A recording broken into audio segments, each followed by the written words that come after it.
What's poppin' T Squad? It's me, Keisha, and I'm here with my All Tea All Shade series premiere review on Stars Raising Kanan Power Book 3 Raising Kanan. This is the third spinoff of the Power universe. If you've already watched the episode, you know it comes on at 11 p.m. on the Stars app. They have like this whole Power universe beginning just like Marvel does, and the shit was so funny to me, but I was like, go ahead on, y'all, get y'all life. I will say that the opening theme song, I really love it. Of course, it's by 50 Cent, and a young lady by the name of Riley is singing on it. Loved it. I wish they would have did something a little bit different with the opening credit scene or whatever. Because they've done the same, like, graphics and things. I wish they would have just did something a little bit different, differentiate the shows, even though they're all still under this Power umbrella. Just give it a different flair, something different. But overall, I like the song. So the episode starts, and we find out that 50 Cent is actually narrating this series, which I really love because he has a really good voice, of course, because he's a rapper, so he knows how to, really work his tone and his voice, and I really like it because it gives me like the Bronx Tales type feel to the show. So I really like 50 Cent narrating. Do you guys like him narrating the show? I like it. So we start off the episode in the 80s, late 80s, with Kanan on the playground getting beat up. He's a little chubby little boy getting beat up by this little boy. And Jukebox is being held back by some other little boys or whatever. So the Buck guy says that he's going to give him his money the next time he tells him to. So later on in the series, we see Buck and Kanan and Jukebox and all of them when they're, of course, older. But Buck is bigger than Kanan, and he beats him up and everything and takes his money. Kanan tries to fight back, but he's just no match for Buck. Jukebox is trying to get in there, but like I said, she's being held back by Buck's friends or whatever. And it was really kind of like sad to see how things end up between Kanan and Jukebox, because we all know how her demise came. So I can't wait to see later on in this series where Jukebox loses that innocence in her that made her so fucked up in the end of her life. Yeah, I can't wait to see that. So Kanan gets beat up. He's bloodied and bruised or whatever. They let Jukebox go. She tries to check on him, and he gets his fat ass up and runs home. Bloody. So she like, Kanan, get it back here. But he runs home. Everybody looking at him like, look at fat ass Kanan running. So he runs in the house. Kanan's mom, Raquel, and her boo thing, Post, are sitting at the table, and they see him run up the steps, and Post like, you want me to go check on him? She was like, nah, I got it. So we find out that Post was the one that put his mama up on the dope game, but that he'll be dead in a year because he was set on fire. Now, if anybody knows, 50 Cent's mother, the way she was actually killed was by being set on fire. So he took that from his own experience and gave that to Kanan's mom's boyfriend. So Kanan is upstairs in his room sulking, and his mother comes up and asks him like what happened, and he tells her that he got jumped for his money, and she was like, how did he even know you had money? You must have been talking about it, like I done told you about that shit. And anybody that's a mama or just a black kid period know that we've all gone through that conversation where your mama tell you keep your business to yourself, don't be telling everybody shit. So she asked where was Jukebox, and he was like, she was being held back because it's obvious Jukebox had them hands and was like his protector. So he tells her that, Buck is stronger than me. And she looking at him like, boy, fuck that. So she gets on him about, the whole fight and put some batteries in his sock and was like, get up, because we going back up there. And in the black community, we were told a lot that either you go and whoop his ass or I'm going to beat your ass. You wasn't raised to be no punk, but you also didn't put your hands on nobody first.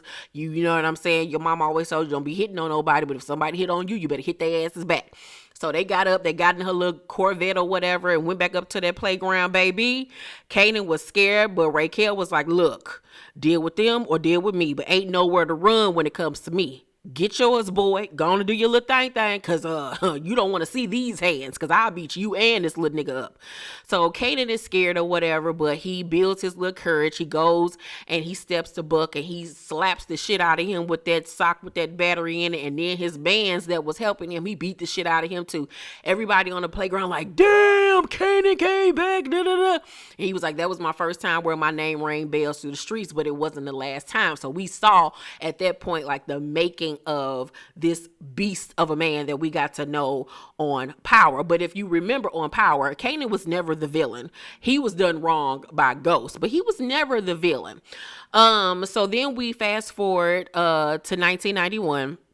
And I must say that they got the fashions right for the 80s and the 90s. They really got the fashions right. They did kind of a mixture of some of the things that weren't all the way in for real in 91. They was doing a little bit of the Tommy Hilfiger and all of that type of stuff. 91, maybe because I was 91, I was 9 or 10 years old. I don't remember us wearing Tommy and stuff in 91. Now around 94, of course, 94, 95. Yeah. But maybe because I was, like I said, 9 or 10, but whatever. They did a really good job with the fashion and the locations. And I really love the way that they filmed this series with the gritty, like sepia tone to it. It wasn't too bright. I love the kind of like mellowness to it. I really like the way they filmed it. So like I said, it's 1991, and the principal tells Raquel and Kanan that Stuyvesant, a prominent high school, would be a great school for him to attend because, he's really smart. So at this point, we're really seeing now why he took such a liking to Tariq, because Tariq was living the life that he could have had if he would have made a different choice. And in life, all the choices that we have lead us up to who we become. So, however, when he was young, he didn't want to go to this prominent school. He wanted to stay where he was at, stay in the neighborhood, this, that, and the third. And I actually went through something similar myself, where I had to choose between going to this school or going and staying back at the school that I was in. And I wanted to stay where I was at because, I had my friends there, my nigga was there. I didn't want to start all over. And I wonder sometimes, like, if I would have went to that other school, would I have ended up where I am today? So, his mama is geeked, however, because she wants him to have a good life. She doesn't want him to be caught up in the street life that she's caught up in. And she tell him, nigga, you going. Like, I don't give a fuck what you talking about. So she tells him, you're going to become a CEO. You're going to do something really great with yourself. But he don't want to be away from her. They have a really tight bond, much like me and my son. Like, they are inseparable. So she tells him that, this is his life to live. You can't live your life for me. And I love that part. And we also in this scene get to see that his mother is very smart. She's not only street smart, she had a favorite subject in school, and it was learning about the constellations and the stars and astrology and all of that stuff. So Jukebox, we then see her in music class singing, and the grown-up version was played by Anika Noni Rose, who's also a very wonderful singer, and the little girl that's playing her character, if that was really her singing, she could sing her ass off. So Kanan comes in and listens to her sing, and he says, just don't get fooled by her voice because she is hard. Like, she's one of the hardest people I ever knew, and I've never loved anyone harder either. And so once again, it makes us go back to how things ended up between them in the Power series when they became adults. So I can't wait to see where that shift between them ended up happening. So during lunch period, Kanan talks to this girl named Davina that he likes. Like, she's the girl that everybody loves. She's pretty, but she's not stuck up or anything like that. Like, she don't even know how bad she is, but he really likes her. So she walked up to him like, Kanan, I saw you with your mom. Your mom was so cute. Your mom is so pretty. And that was me in school. Like, the boys used to be like, that was your mama. She pretty. She bad. Or whatever. Your mama cute. I used to be so embarrassed. Like, leave my mama alone. Because when I was younger, like, my mama gave you that Pebbles vibe. Like, she used to wear her hair like Pebbles, the singer, or whatever. My mama could dress. She was just so pretty. And the girls and the boys used to love my mama. They thought she was the flyest, prettiest thing ever. So, she tells him that, I know where you got your looks from. You got it from your mama and your daddy. Like, you cute or whatever. He was looking like, oh shit. Like, he's just dumbfounded by her. Like, he's just so intrigued and he likes her. And like, he's like this lovesick fool around her. And it just really brought me back to, like I said, to my childhood. Anybody that grew up in the 80s and 90s, this was just like a throwback for you. So then we meet Kanan and his crew at the lunch table. His boy Famous, who's Puerto Rican and spitting his rhyme, but he's saying nigga, nigga, nigga. And I was looking at him like, oh, don't make me pull that trigger, trigger, trigger. Now, wait a minute, motherfucker. I do, however, love his name, Famous. I really like that. So he's spitting a rhyme or whatever, and Jukebox was like, that actually one of the lamest thing I've ever heard. So Kanan watches Davina with her nigga named Buck20, who is the fly guy at school, you know what I'm saying? He's the guy that everybody wants to be. Jukebox peeps it and sit next to him and points out, like, how long you been feeling this girl and she been playing you to the left? And he was like, first or second grade or some shit like that. She was like, exactly, like, maybe it's time for you to move on. And he was like, I ain't never moving on. So that made me then go back to see who was Kanan's baby mama during the Power series, because it was played by Tasha Smith, and I found out that her name was Jarita. So at some point he's going to end up getting a girl by the name of Jarita pregnant, and that's who was Sean's mama. So I wonder, I'm figuring at some point him and Davina are going to end up together or something. I can't wait to see how that whole thing is going to play out. Because I really just want to see a good love story between two black characters in the Power universe. Just a boy and a girl, not no love triangle, none of that fuck shit. Can we just have a dude that's in love with a black girl and they have a solid relationship? Can we please see that on this series? Please. So, Raquel and her youngest brother Lulu are at the hospital talking in code, and I like the character that plays Lulu. He a cutie. He a little cute little thing. So we find out their man got hit in the leg after 4 dudes blasted on him. So then while they're in the hospital room, her oldest brother Marvin walks into the hospital room eating and being nonchalant about the whole situation. But we find out that he's also a solid, trustworthy dude or whatever. So we find out that the 4 dudes that ran up on Raquel's people was from another local drug dealer's crew by the name of Unique, who has been trying to take their corners, and some Harlem niggas is moving in on them as well. So Raquel is pissed off about this because she knew about the Unique stuff, but she didn't know about these Harlem niggas. So she like, now I got to deal with this shit. Like, you motherfuckers is getting on my motherfucking nerves. And I'm really loving the actress that's playing Raquel. I love her because we really get to see her bossing up, and then we get to see the softer side of her when it comes to Kanan. So she's doing a really good job of being hard and soft at the same time, and then getting her feminine wiles on, which we'll talk about too. So after school, Kanan, Jukebox, and Famous at the pizza spot playing arcade games. Oh, that just takes me back when he sees Unique played by my boo Joey Badass. I'm really excited and so happy to see Joey Badass acting. The first show that I saw him acting on was Grownish. He did a really good job, but he was basically playing himself on that show. But no, he was playing himself on that show. And to see him on Raising Kanan playing this 90s drug dealer, I liked his mannerisms, the way he curled his lip. I like his style. Like, he is just so fine to me. If I was a little boy age, yes, God. So, like I said, he sees this dude named Unique, played by Joey Badass, step out of his whip, which is bulletproof, mind you. And we learn that he's the biggest drug dealer on the south side, Jamaica, Queens, at that time. So, he steps out the car and starts rapping to the Buck dude. And Kanan was like, I ain't know Unique put Buck on. So now he really don't like this Buck nigga. Like, you got my girl. You out here getting put on in the streets. Like, you could dress like he everything that Kanan wants to be at this point. So Raquel and Lulu go down to the club to meet up with the owner named Hugo about, them doing what they do in the club, selling they coke or whatever. But they end up meeting with the club's new publicist, played by Anna Lynn McCoy from the 90210 reboot. And I'm so happy to see her back, because she kind of went away for a little while. But I always have loved Anna Lynn McCoy. She is just so pretty, and I love her character on here. I hope that she sticks around for more than just one episode. So she was like, oh, I know who you are. Like, you the little raggedy ass drug dealers trying to put y'all little raggedy ass coke in our club, whatever. But that's some ghetto shit. We'll be using somebody somebody that I know. And Craig Raquel was like, this bitch don't know who the fuck she fucking with. And Anna Leah McCoy character was like, who you calling a bitch? And Raquel was like, you bitch. I love their exchange. It was everything. So Lulu hollered at her because you could tell that he was liking what he was seeing with Anna Leah McCoy's characters. He pulls her to the side so he could talk to her. And she was like, I'm not some scared ass white girl. Like, you got me fucked up. So then Raquel is leaning up against the bar as Lulu hollers at Anna Leah McCoy's character. And she meets the bartender named Symphony. Love that name. And he is fun. That actor that plays Symphony can get it however he wants it. Yes, ma'am. I don't blame you, Raquel.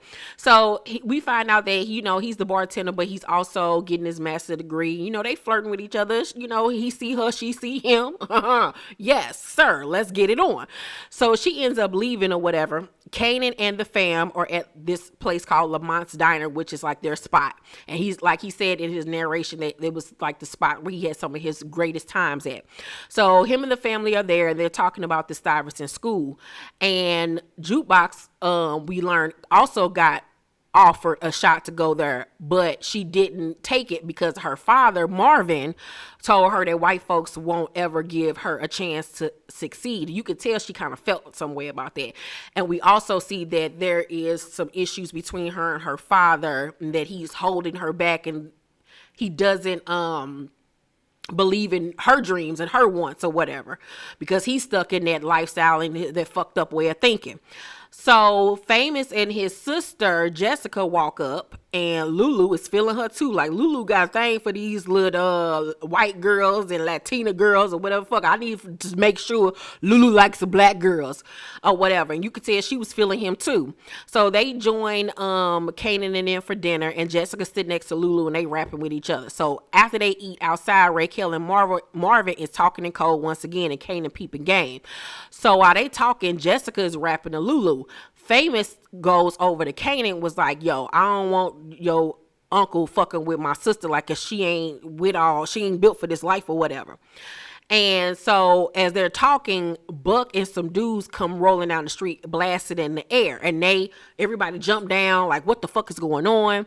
And then they break out once they hear the cops coming. So I'm like, okay, so we really got issues. Not only do Buck got the girl that Kanan want, but you've been busting shots in the air trying to send a message to my mama. Like, you got me fucked up, homeboy.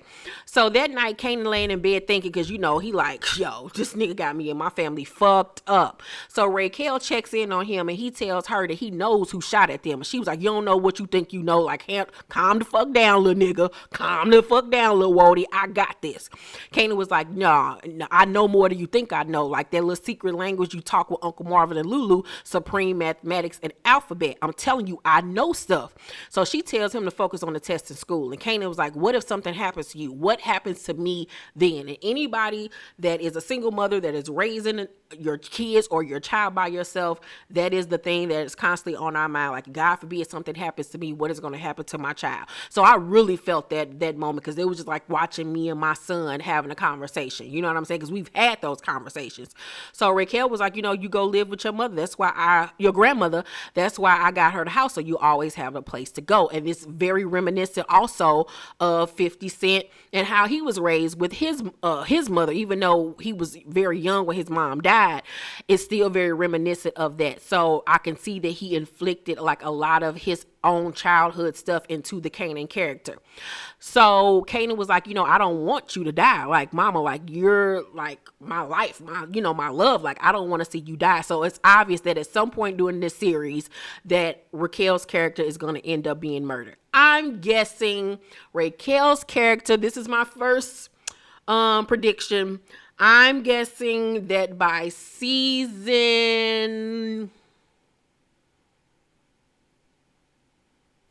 4, season 3 or season 4, Raquel's character will be murdered. That's my prediction for that. So, where was I at? So the next day, Kanan, Jukebox, and Famous head to school, and Famous says that he would mess up on the test on purpose so he ain't got to go to school with a bunch of white folks. So that plants a seed into Kanan's head, because he does not want to go to Stuyvesant. So Raquel meets with Unique about the shooting and trying to take her blocks. And she says that his brother wouldn't have handled business like that. And so Unique was like, Post, which was Raquel's boyfriend, who we found out got murdered.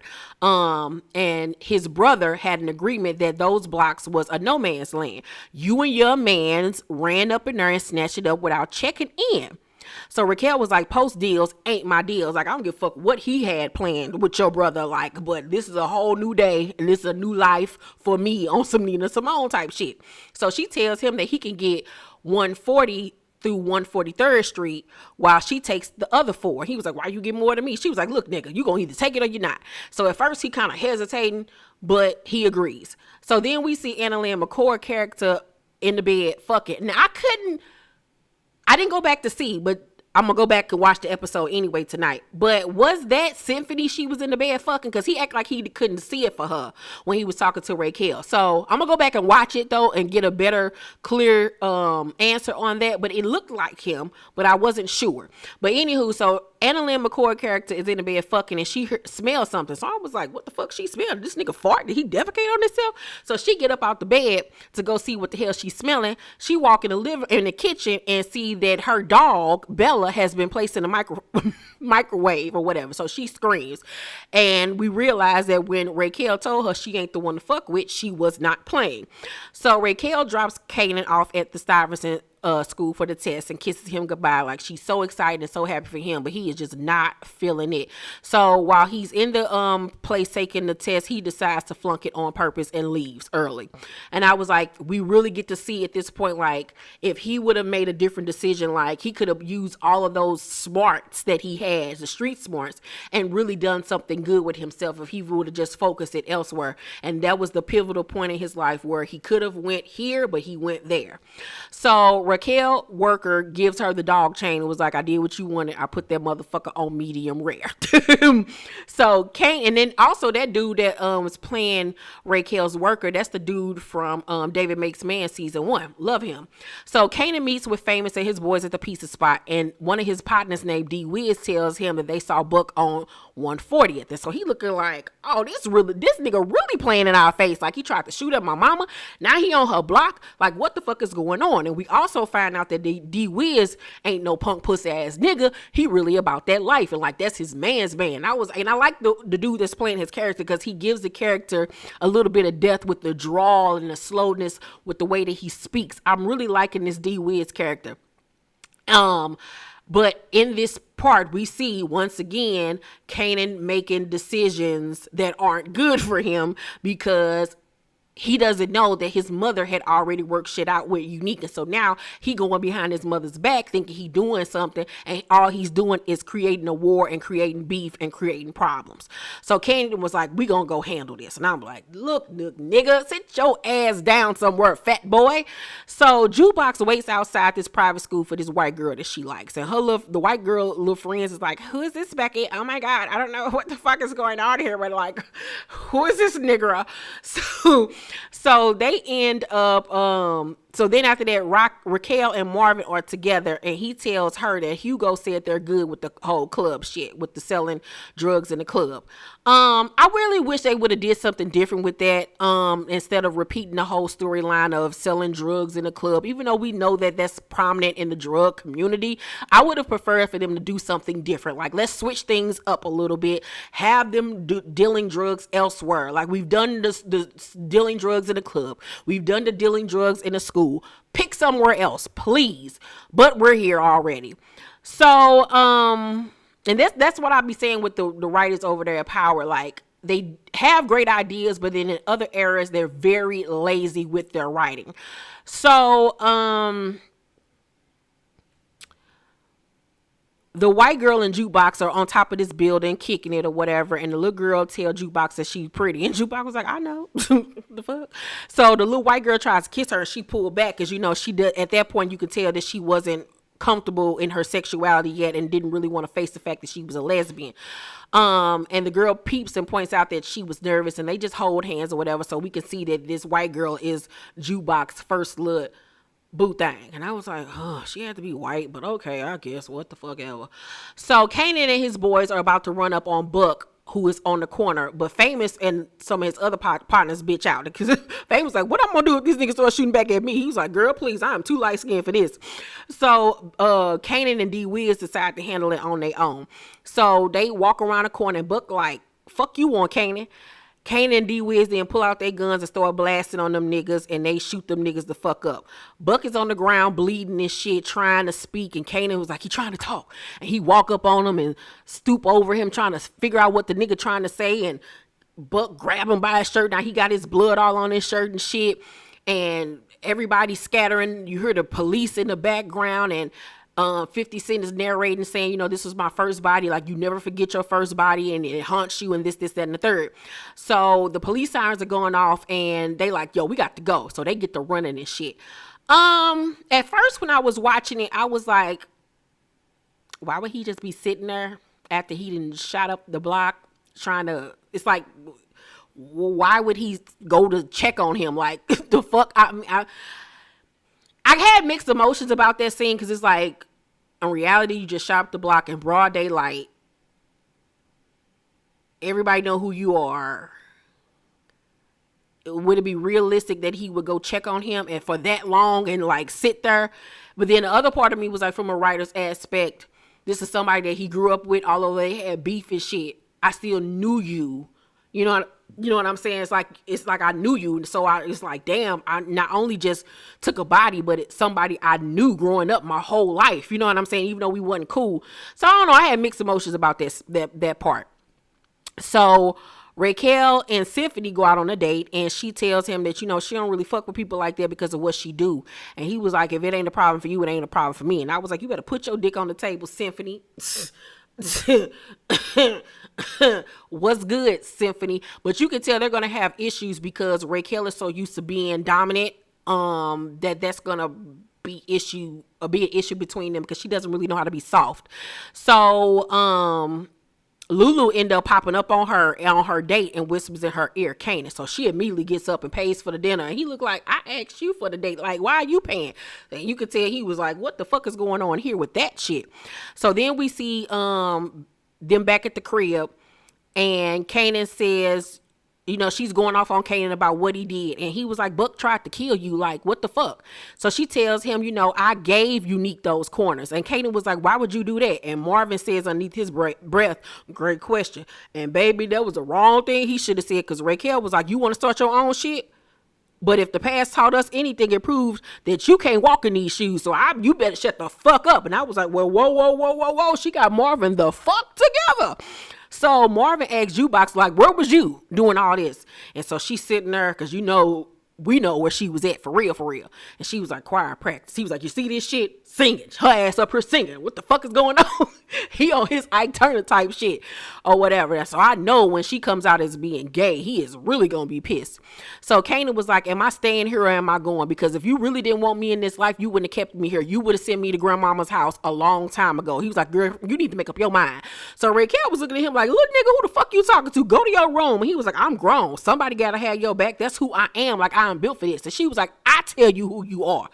So they having a power struggle at this point because she wants him to, it's like she wants him to be hard, but then she wants him to be normal at the same time. And in that environment, you can't be one or the other. You have to, you know, you can't be both. You know what I'm saying? You have to be one or the other.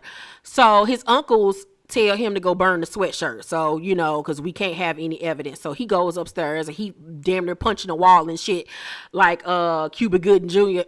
in Boys in the Hood. So Lulu says to Raquel, he gonna hit us back talking about Unique. So it's like, fuck, shit is really fucked up now. The stakes are getting higher. So that night, Kanan tries to talk to his mama, but she like, it ain't time yet.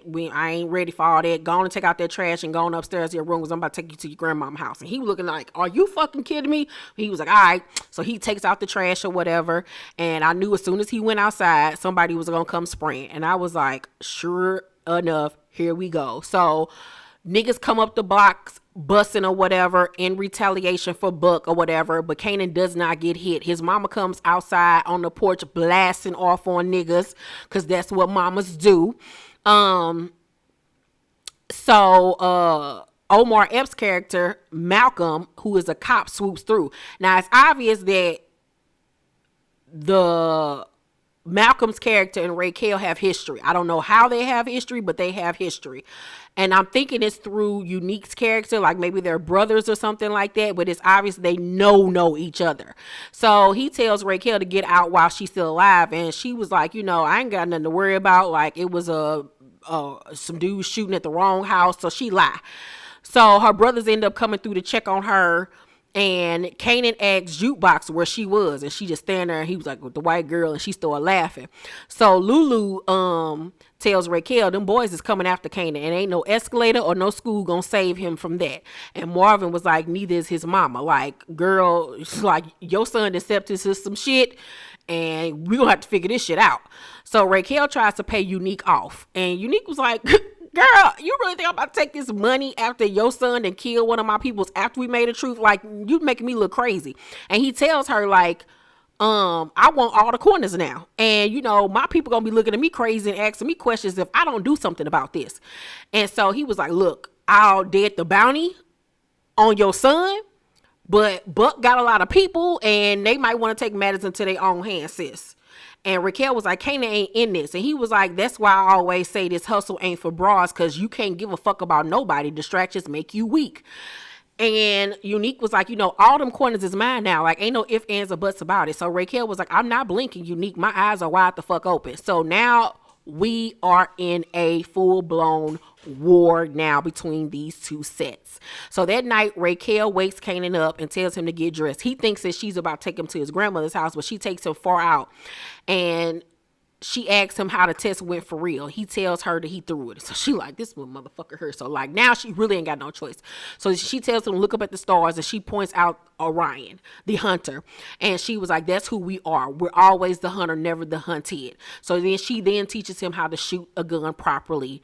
And she was like, you wanted to be in it, now your ass is in it. And so it closes out with her watching Kanan shoot a gun with sadness in her eyes, because this is not what she wanted for her child. Like, she wanted him to do something totally different, and she realizes, like, I have raised a fucking monster. So we're really getting to see, like, the juxtaposition between Kanan and Tariq, and how they are a lot of like, just how Tariq was a lot like his father, and why both men were very detriment in who he becomes as his character grows, because he gets the street stuff from Kanan and he got the smarts from his father. So we really get to see how both men ended up putting a lot of themselves in to Tariq's character. So overall, I give the series premiere of Raising Kanan, I give the first episode an A-. I was really pleased with the way it started off. If we keep on this pace, I think that we can have a really good season. Like I said, I love the cinematography. I love the locations, the outfits, and everything. I love where the storyline is going. The only thing that I did not care for, like I said, was the whole selling the drugs through the club situation. Him sitting over Buck's body after he shot him. Like typical little lazy writing things. But overall, I thought that the episode was really good to start off the series with. People that stand out to me the most is Raquel. She really stands out to me a lot. I love the little girl that plays Jukebox. I'm loving what she's bringing to the show. Love the dude that plays Lulu, Marvin. The little dude that played Kanan, he's doing a good job. I just can't wait to see more of him and what he does with the character. But yeah, overall, I'm really digging it. I'm really liking what they're bringing with this one. So let me know what you guys thought about the series premiere episode of Power Book 3, Raising Kanan. Make sure to thumbs up this video, like and subscribe, and hit that notification bell button. I love you guys. Thank you for watching this video, and I will see you on the next one. Bye.